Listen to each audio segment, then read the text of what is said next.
What's up mga kabady?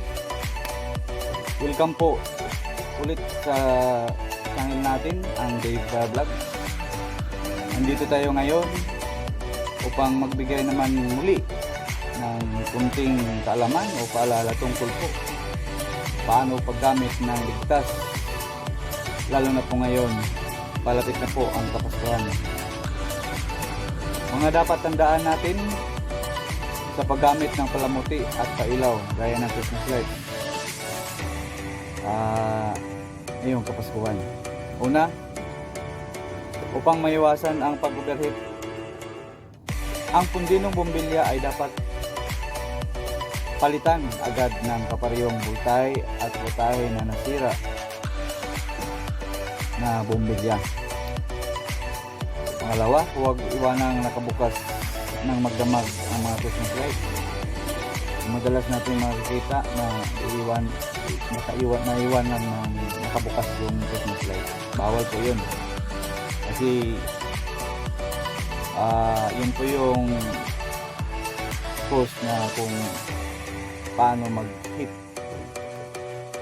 mag-overheat yung Christmas lights. Pangatlo, iwasang pagtutungin ang mga pailaw na mahigit sa 3 steps upang maiwasan ang sunog. Okay, taro po yun.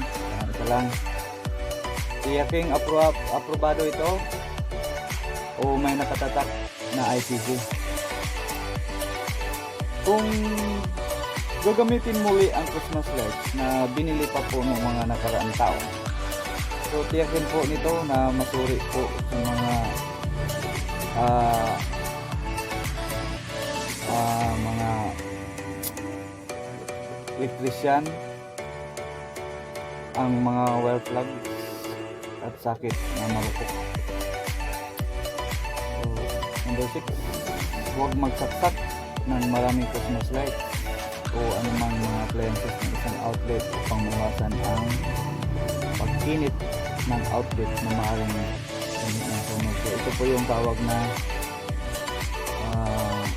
post function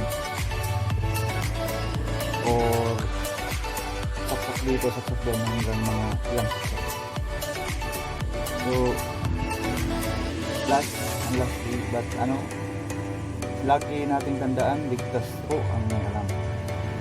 So mga kabady, ito lang po tapos ang konting kaalaman natin matungkol po sa ligtas na paggamit ng Christmas lights. So sana po gustuhan nyo ang mga videos na ito, at sana po i-like nyo and share, and of course don't forget to subscribe to this channel. So yan po nagtatapos mga kabady. What's up and good day.